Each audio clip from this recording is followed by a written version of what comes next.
Damai deh ya kameranya. Oke.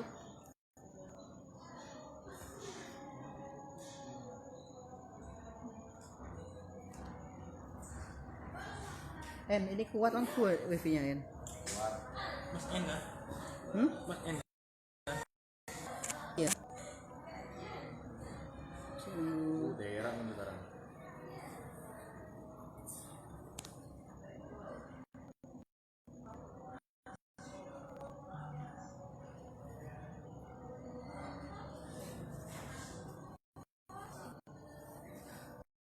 Oke.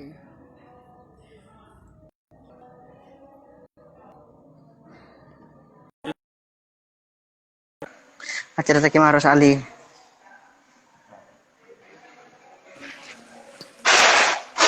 Assalamualaikum. Waalaikumsalam Gus. Pripun Gus? Nggih. Udah steril suaranya. Siap, ya steril. Lebih baik, sangat lebih baik daripada tadi. Nggih. Caim Kafa ada pertanyaan Nggih, enggak? siap. Nggih, dari sosok Mbah Ma'ruf Ali mungkin ada pesan-pesan dari beliau, nggih. Oh, nggih. Juga mungkin ada kula niku cak kemarin pernah dapat nggih dari kalau nggak salah dari Neng Oci amalan buat ibu hamil, Cak. Niki pangistuni saat niki istri kula lagi hamil mungkin bisa kula amalkan jenengan gak ada ijazah. Nggih, niki saya mulai yang kula ketahui mawon nggih terkait apa yang pernah beliau dawuhkan. Jadi beliau ingat saya Yai Halwani murid dari beliau itu pernah mendapat cerita dari Mbah Marus di saat beliau pernah belajar di Watu Congol, belajar di namanya Kiai Dalhar bin Abdurrahman Watu Congol yang biasa dibuat tempat ziarah niku lho. Nah, kebetulan ceritanya pada waktu itu beliau lagi berziarah ke makom. Terus diingatkan sama beliau Yai Dalhar, kan pada saat itu masih satu masa, masih sama-sama sugeng. Sama Yai Dalhar diingatkan, Mahrus, sampean nang kene tawasul enggak? Yang artinya, Mahrus, kamu di sini tawasul enggak? Ditanya begitu sama dia. Terus sekalian dikasih sebuah nasihat sama beliau. Kamu kalau lagi ziarah makam, jangan lupa juga bertawasul kepada yang kamu ziarahi. Kalau dari kamu bertawasul juga menyampaikan hajat yang kamu pingini. Maka dari situ beliau menyampaikan kalau semisal berziarah jangan lupa untuk membaca itu, ya sahibah hadhil makbarah inna natawassalu bika ilallahi ta'ala fi qada'i hajati. Lalu setelah itu ditunaikan kebutuhannya apa? Kebutuhan yang sedang dikerenteki gitu. Soalnya kan ya kita tahu sendiri dalam kitab Mafahim Yajibu an Tusahah kan ketika seorang bertawasul itu tidak ada salah-salahnya. Terus juga ketika seseorang itu bertawasul itu juga akan menjadi perantara doa kita terkabulkan karena orang yang kita tawasul itu dianggap lebih dekat dengan Allah dan doanya lebih makbul. Seingat saya begitu dulu pas saya belajar. Terus juga orang yang telah meninggal itu satu langkah lebih dekat dengan Allah karena sudah tidak terkena taklif lagi, akhirnya bisa fokus untuk mendoakan. Nah dari situ kok menurut saya adalah sesuatu yang penting di saat kita ziarah ke makam, tidak hanya kita membacakan Al-Fatihah, tidak hanya kita bertahlil, tidak hanya membaca Quran, tapi juga jangan lupa tawasul dan kentek di dalam hati pingin apa gitu, pingin hajat apa yang pingin kita harapkan terkabul. Barangkali orang yang kita tawasuli, misal kita lagi berziarah ke makamnya Sunan Gunung Jati, nanti ketika kita menyampaikan hajatnya bisa jadi oleh beliau itu didoakan dan itu menjadi sebabnya doa kita terkabulkan, seperti itu. Kalau masalah Niku Gus juga yang biasanya kulo pahami dari ziarah-ziarahnya para habaib di Tarim di Hadramut, nggih. Memang seperti itu. Jadi pesan-pesan beliau ketika kita berziarah ke makam para wali, ke makam para habaib, bayangkan bahwasanya mereka itu benar-benar hidup. Kita Iya. bukan sedang menziarahi batu nisan, tapi kita menziarahi orang-orang yang memang hidup tapi berpindah alam seperti Oh, itu. nggih lho, Ras. Siap. Nggih. Nah, Alhamdulillah.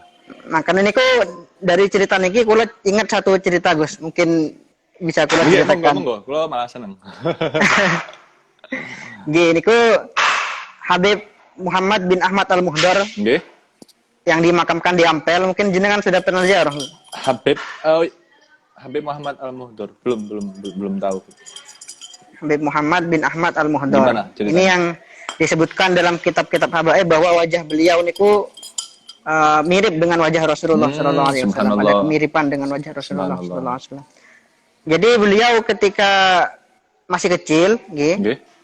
dibawa ketika masih bayi, dibawa oleh ayah beliau Habib Ahmad Al-Muhdar.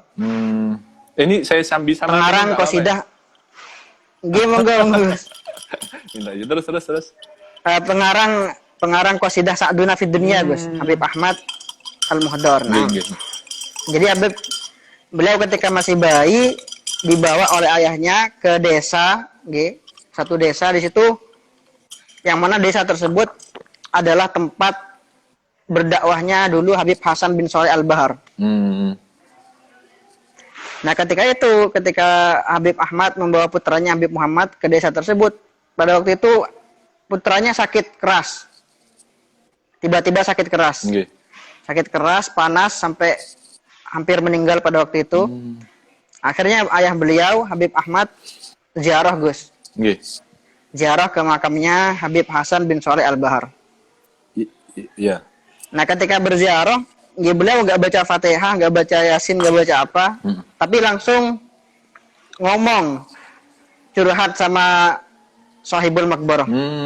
Subhanallah. Jadi beliau bilang gini, Gus. Nggih. Habib, ini anak saya sekarang lagi sakit. Dan kami sekarang sedang ada di daerah kekuasaanmu. Kalau sampai terjadi apa-apa sama anak saya bakal keluar dari golongan habaib, mau gabung sama golongan wahabi ya. Barbar. Nggih. Oke, terus. Sedikit ngancam, Gus. Nggih, lah ya lucu makanya. Nggih. Ya, akhirnya setelah itu pulang, nggih. Setelah pulang ke tempatnya, alhamdulillah putranya sembuh sehat walafiat, seakan-akan nggak pernah terkena penyakit sama. Padahal itu ya, ke depan makom, terus nggak baca Fatihah, nggak apa, menyampaikan keluh kesah seakan-akan orang yang dihadapi itu masih hidup gitu ya. Nggih. Subhanallah. Niki menurut sebagian kawan-kawan kita, ya, niki dikatakan sebagai sebuah kesyirikan menurut jenengan apa pun, Gus? Ya, kalau menurut saya setuju dengan ucapannya beliau Sayyid Muhammad Al-Maliki yang mengatakan orang-orang seperti itu kurang pengetahuan begitu. Soalnya mereka memiliki pendapat demikian itu ya karena mereka syukur murni gitu. Maksudnya tidak melihat asal ngomong. realita, betul. Saya itu pengen banget bagi mereka orang-orang yang semacam Wahabi baru-baru ini, maksudnya bukan Wahabi yang dulu-dulu, orang-orang yang menjadi Wahabi karena doktrin. Itu rasanya pingin banget saya bacakan kitab Mafahimi Ajib Antosah itu loh, Pak. Soalnya kan kitab itu betul-betul menjawab sebuah omongan-omongan mereka yang sebenarnya itu sudah pernah diomongin dulu. Dan mereka nganggep ini perkara syirik, ini perkara kufur, ini perkara ini, padahal dan juga dijawab pakai pendapat ulama-ulama mereka sendiri seperti Ibnu Taimiyah, seperti Muhammad bin Abdul Wahhab. Betul. Nggih. Jenengan pasti sudah tahu lah kitab itu Mafahimi Ajib Antosah. Nggih. Nah, ya untuk saran Bisa dilanjut, ya gimana bisa dilanjut atau ada tambahan dari jenengan? Bisa dilanjut ke poin setelahnya. poin tentang Tadi jenengan kayak mau menjelaskan sesuatu tadi, mungkin ada pesan atau amalan dari Bapak Harus yang mungkin bisa kita amalkan. Di antaranya yang paling saya ingat juga itu apa? Membacakan Fatihah 41 kali kepada orang yang ingin kita kehendaki baik, di antaranya kepada anak, di antaranya kepada orang yang sulit diatur, itu dibacakan Fatihah 41 kali yang yang ditujukan kepada orang itu. Soalnya apa ya? Pembacaan doa 41 kali Fatihah itu ya sering beliau sampaikan, juga sering orang tua saya sampaikan terkait itu. Terus Kalau orang yang mencintai seorang gimana, Gus? Bisa nggak? ini jangan bilang kepada saya dong. Buat jomblo nih. Wah, ini apa namanya, penghinaan jomblo ini. Itu Lora, ya itu diantaranya apa yang saya ketahui dari beliau 41 itu. Tapi yang paling sering, Jadi 41 kali dibaca dengan niat apa, Gus? ya Dengan niat kalau pada saat itu beliau ketika anak nakal atau ingin anaknya segera berubah, atau istri nakal. oh iya itu betul itu. Nah apa yaitu salah satu caranya gitu. Tapi yang paling sering beliau sampaikan di saat disambati oleh orang-orang, di saat orang-orang berkeluh kesah kepada beliau, sarannya beliau satu, banyak-banyak membaca sholawat, dirutinkan satu hari 1000 kali atau bagaimana. Dan pernah pada saat itu ada santri beliau pernah bertanya, Mbak Mahrus, nun sewu, kenapa sih jenengan setiap kali diberi keluh kesah sama orang-orang, jawabannya jenengan selalu saja baca sholawat. Apa nggak ada yang lain gitu? Nah ternyata ya setelah diselidiki dan jawabannya beliau pada saat itu loh ya, seingat saya, ya seperti yang ada dalam kitab-kitab bahwa sholawat, di saat kita membaca sholawat satu, itu akan dibalas dengan 10 rahmat. Satu rahmat yang diberikan oleh Allah itu tidak sebanding dengan amalan yang kita lakukan seumur hidup, bahasanya begitu. Karena rahmat yang diberikan Allah itu pemberian rahmat dengan ketuhanannya beliau, rububiyahnya beliau. Sementara rububiyahnya beliau tidak ada yang yang menandingi gitu. Akhirnya ya wajar kalau semisal beliau menyarankan kepada siapa saja yang memiliki masalah, yang memiliki kebutuhan apa-apa, itu dianjurkan untuk membaca sholawat. Soalnya kan ya tahu sendiri yang namanya rahmat Allah itu lebih dari sekedar menjawab permasalahan kita, lebih dari sekedar menjawab penunaian hajat kita. Jadi ya sesuatu yang sering sekali beliau sampaikan itu. Orang tua saya juga begitu, ketika dimintai dikeluh kesah oleh orang-orang, jawabannya orang tua saya ya mengikut kepada dawuhnya Mbak Mahrus untuk sering-sering membaca sholawat. Karena kan ya itu seorang yang ya seperti yang saya bilang tadi, seorang yang membaca sholawat satu kali itu akan dibalas dengan 10 rahmat. Satu rahmat itu sudah untuk sigotnya gue apa ada salawat khusus dari Bahai Mahrus? Yang saya tahu itu Allahumma sholli ala sayyidina Muhammad wa ala alihi washabihi wasallim, seperti itu. Allahumma sholli ala sayyidina Muhammad wa ala alihi washabihi wasallim. Tapi ya sebagian orang semacam ya pokoknya syukur salawat gitu, sallallahu ala Muhammad seperti itu. Yang jelas ya perkara yang menurut agama sudah bisa disebut salawat seperti itu. Terus Masya Allah, Gus. Terus juga beliau sering lagi menyampaikan agar kita membaca sholat fatih. Semerapkan sholat fatih para netizen semuanya. Kalau jenengan sudah pasti semerap lah. Sholat fatih itu dibaca guna agar seseorang mendapat futuh dari Allah gitu. Soalnya beliau sendiri, Mbak Mahrus sendiri kan dulu juga dibilang dapat futuh gitu. Seperti yang saya sampaikan di live kita yang pertama, beliau tidak terlahir dalam keadaan alim. Beliau tidak terlahir dalam keadaan pintar menghafal. Justru sebaliknya. Cerdas, nggih. Justru sebaliknya, beliau itu tidak terlalu cerdas. Beliau tidak terlalu cekat dalam memaham, tidak terlalu cekat dalam menghafal. Tapi ya dari perjalanan hidupnya beliau lah saksi yang adalah saksi sejarah beliau berpindah dari yang aslinya nggak tahu apa-apa jadi apa-apa, ya diantaranya karena futuh itu, karena futuh. Bahkan apa orang-orang yang pernah menjadi saingan beliau, terus orang-orang rumah beliau di Cirebon, setelah beliau pulang dari Kasingan itu merasakan sesuatu yang luar biasa, kayak apa ya, memancarkan nur begitu. Nah ini tidak lain karena ya diantaranya mungkin barokah sholawat, terus diantaranya barokah menghormati orang tua, terus juga tentunya barokah mencari ilmu, khidmah kepada guru, dan juga mempeng. Masya Allah, Gus. Jelas Gus. Nggih. Terus apa ya? Yaitu yang paling mencolok dari beliau itu adalah sifat sakhoknya itu loh, seperti yang saya bilang tadi.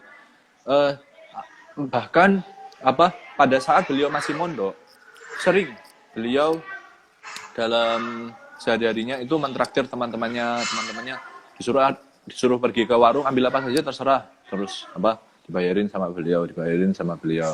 Terus katakanlah kalau misal ada situasi beliau kehabisan uang, beliau memilih untuk berpuasa. Tapi ya justru itulah yang membuat rezeki beliau itu sangat-sangat lancar. Di saat beliau sudah menginjak usia dewasa, di saat usia sudah menikah dan seterusnya, itu terkenalnya beliau itu ini cerita dari cucu-cucunya ya. Jadi di grup saya, di WhatsApp saya itu ada grup keluarga namanya grup Bani Mahrus, pengakuan dari cucu-cucunya beliau langsung, dari apa putra-putra beliau langsung itu menyampaikan dalam jas beliau itu selalu terisi apa istilahnya penuh dengan amplop gitu, dan itu beliau kalau kasih ke orang itu nggak mandang ini uangnya berapa, nggak mandang ini berapa, terus pokoknya syukur dia dikasihkan gitu, dikasihkan. Tapi ya dari kersane Allah, ya namanya apa rencana Allah itu tidak bisa kita prediksikan. Itu malah apa membuat beliau dilimpahkan rezeki. Ya sebagaimana yang kita tahu lah, dalam kitab-kitab sering ada istilah as-shadaqatu la tanqusul malah, kan begitu ya, yang namanya sedekah itu tidak malah membuat harta kita itu semakin berkurang. Atau apa itu bahasanya, wa ma anfaqtum min nafaqatin fa huwa yukhlifuh, apa yang kamu nafkahkan itu akan diganti oleh Allah. Nah, oleh karenanya apa ya yang sering diceritakan oleh ayah saya itu tentang apa, jadi orang itu jangan belit-belit, jadi orang itu sering-sering bersedekah, sering-sering giveaway kalau jenengan nggih. Nggih, Gus. Giveaway tapi gratis, Gus. Nggih. Ada syarat-syaratnya, Gus. Nah, apa yang paling mencolok itu loh, yang paling mencolok di Masya Allah, diri Gus. beliau. Seperti itu. Terus Masya Allah, inspiratif sekali, Gus. Jazakumullah khair, Gus, cerita-ceritanya. sama-sama. Terus apa? Beliau juga yang saya tahu itu ya ini apa? Kalau belajar nahwu itu betul-betul matang gitu. Kalau belajar nahwu itu dimatangkan sekali. Terus belajar fikihnya, tendensi beliau itu cukup satu, karena yang namanya kitab fikih ketika dipelajari secara betul-betul satu kitab saja itu akan terasa mudah untuk menyelami kitab-kitab fikih yang lain, karena intinya fikih itu sama. Dalam kitab-kitab yang berbeda itu sifatnya cuman perbedaan redaksi saja atau mungkin pengembangan gitu. Tentunya itu bisa beliau lakukan dengan bermodalkan ya ilmu nahwu yang matang itu, kan kalau pemula atau mungkin para netizen semuanya itu kan sudah tahu kalau semisal kita pertama kali masuk pesantren seringkali disampaikan secara betul, secara jelas pentingnya ilmu nahwu, dan itu terjadi pada diri beliau gitu. Beliau rasakan sendiri. Oleh karenanya orang tua saya seringkali menasihati tentang itu. Terus pokoknya ilmu nahwu pelajari terlebih dahulu, ditekuni terlebih dahulu, mumpung masih muda gitu. Untuk masalah ilmu fikih, ilmu-ilmu yang lain, nanti insya Allah bisa didapati seiring berjalannya waktu. Dan itu mungkin apa ya, sudah dirasakan oleh banyak orang gitu. Dan saya yakin jenengan juga merasakannya lah. Dengan bermodalkan Nggih. ilmu nahwu. Jangan kan amsilati kan nggih? Nggih, amsilati Gus juga 4 tahun di sarang saya pertama kali 4 tahun di sarang niku pegangnya kitab nahwu terus Gus. Subhanallah. Masih belum semangat belajar fikih. Nggih, Nggih. alhamdulillah. Nggih Gus, untuk inspirasi Lirboyonya Masya Allah kita cukupkan untuk kali ini. Nggih. Nggih. Kita mungkin lanjut ke pertanyaan-pertanyaan dari netizen wa netizen. Nggih. Monggo. Kalau bisa jawab Nggih. nggih. Oh, Diki pertama pertanyaan dari Kulo Gus, nggih. Pertanyaan dari Kulo. Kulo termasuk netizen juga. Ini menarik Gus. Kita mau bahas tentang masalah imsak nih Gus. Nggih, nggih. Imsak niku di Indonesia juga ada, di Tarim juga gula juga Habib Umar juga sangat memperhatikan masalah imsak niki ketika waktu puasa. Cuma ada di sebagian daerah daerah-daerah di Jazirah Arab niku nggak memperlakukan imsak. Nggak menggunakan imsak. Nggih. Dengan dalil hadis Nabi Muhammad SAW niku idza sami'a ahadukum an-nida wal ina ala yadihi fala yadahu hatta yakdiya hajatah ya. Oh nggih. Situ hadis itu menjelaskan bahwa ketika salah satu di antara kalian mendengar adzan ya, sedangkan air ada di tangannya, maka jangan berhenti. Minumlah, habiskanlah air tersebut. Ini yang membuat sebagian ulama mengatakan bahwa waktu imsak itu sebenarnya tidak perlu dari hadis ini. Bagaimana tanggapan jenengan? Kalau yang tentang pentingnya waktu imsak dan tentang penafsiran hadis ini. Sebelumnya saya baru tahu ya kalau di Yaman itu juga memberlakukan waktu imsak. Soalnya yang saya tahu sendiri itu imsak adalah sebuah istilah yang dibuat baru-baru ini oleh orang Indonesia sendiri yang gunanya agar kita berhati-hati 5 menit, 15 menit, atau 20 menit sebelum masuk azan subuh. Kan begitu. Dimana dalam waktu-waktu tersebut kita dituntut untuk menahan agar tidak makan, agar tidak minum segala macam. Tapi bukan berarti pada waktu imsak tersebut itu kita tidak diperkenankan untuk makan, tidak diperkenankan untuk minum. Kan begitu kan konsepnya waktu imsak yang ada di Indonesia ini.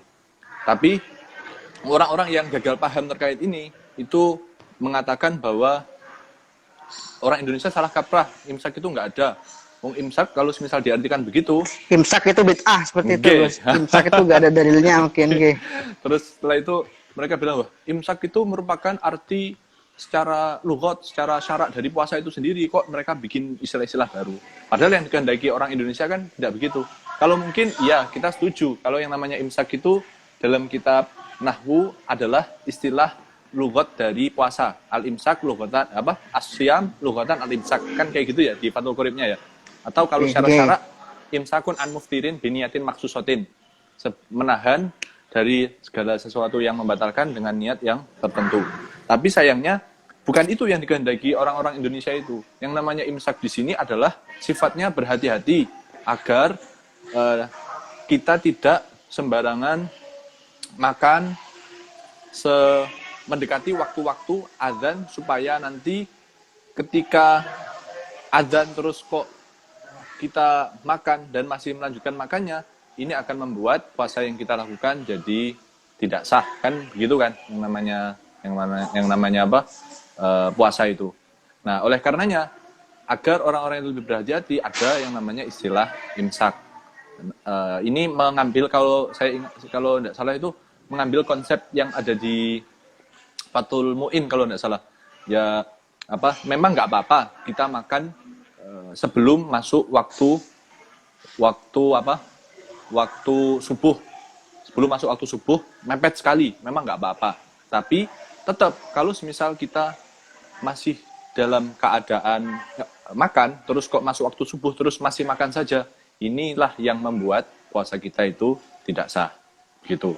Nah, terkait hadis yang sering kita dengar dan disalahpahami yang barusan jenengan bacakan di saat lagi makan terus mendengar suara azan, nggak usah terburu-buru, tetap teruslah makan sampai tanek bahasanya kan begitu.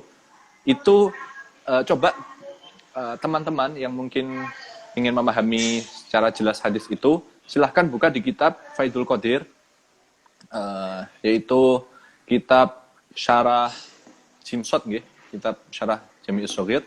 Di situ disampaikan hadis yang dimaksud itu bukan berarti kita boleh makan pada saat setelah azan subuh berkumandang, karena hadis tersebut lebih dihamlu ke azan yang dikumandangkan oleh sahabat Bilal.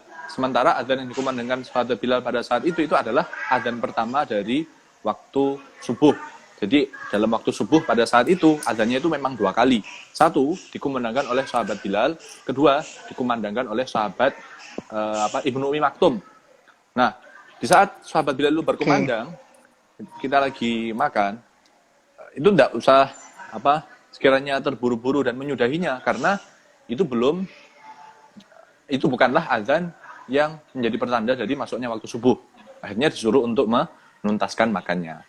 Nah, dari sini kita bisa memaham tidak ada sebuah kontradiksi antara pemahaman yang selama ini kita pupuk, yang selama ini kita pelajari dalam kitab fikih dengan hadis terkait seperti itu. Tapi juga ada salah satu pendapat lain yang mengatakan hadis itu lebih diarahkan ke di saat kita hendak membatalkan puasa.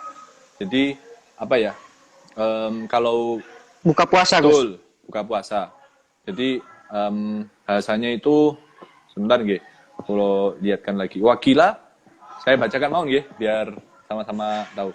Monggo. Kemarin soalnya ini baru dibahas sama teman-teman, sama saudara saya, sama keponakan saya gitu. Nah, dari hadis tersebut diartikan begini. Wakila al-muradu adzanul maghribi fa idza sami'ahu sha'imu wal ina'u fi yadihi fala yadhuhu bal yuftiru fauran muhafadzatan ala ta'jil fitri. Nah, ada yang bilang terjemahnya, ada yang bilang yang dimaksud dengan hadis tersebut adalah azan maghrib. Saat orang yang berpuasa itu mendengar azan sementara di tangannya itu ada makanan, maka janganlah diletakkan, tapi segeralah kamu untuk berbuka puasa, seperti itu. Jadi dari pembahasan ini dapat kita simpulkan ada 2 mafhum dari hadis tersebut. Satu, yang dimaksud dari hadis Rasulullah itu adalah azan yang pertama dari sahabat Bilal, bukanlah azannya memasuk waktu subuh. Bukan azan subuh. Betul. Bukan azan subuh. Betul. Terus yang kedua itu diartikan ini adalah azan di saat seorang hendak berbuka puasa, makanan yang ada di tangan jangan malah diletakkan, tapi segerakanlah, karena yang namanya takjil itu adalah sunnah. Menyegerakan takjil itu adalah Oke. Jelas. Berarti secara hukum fikih, Gus, kalau memang ada orang yang mendengar azan, ya, kemudian di tangannya ada segelas air, dia lanjut minum, puasanya batal. Ya, sesuai dengan konsep fikih begitu. Oke, jelas, Gus. Jelas. Itu pertanyaan dari saya, Gus. Kita lanjut ke pertanyaan selanjutnya. Oke. Ini netizennya Lora Ismail banyak sekali. Punya jenengan nih, Gus. Saya nggak pernah nge-live sama sekali kok. Tadi Gus, siap. Niki sudah pernah jenengan bahas sebenarnya, tapi kami ingin mendengar langsung dari penjelasan jenengan, bagaimana hukumnya sholat pakai masker, kan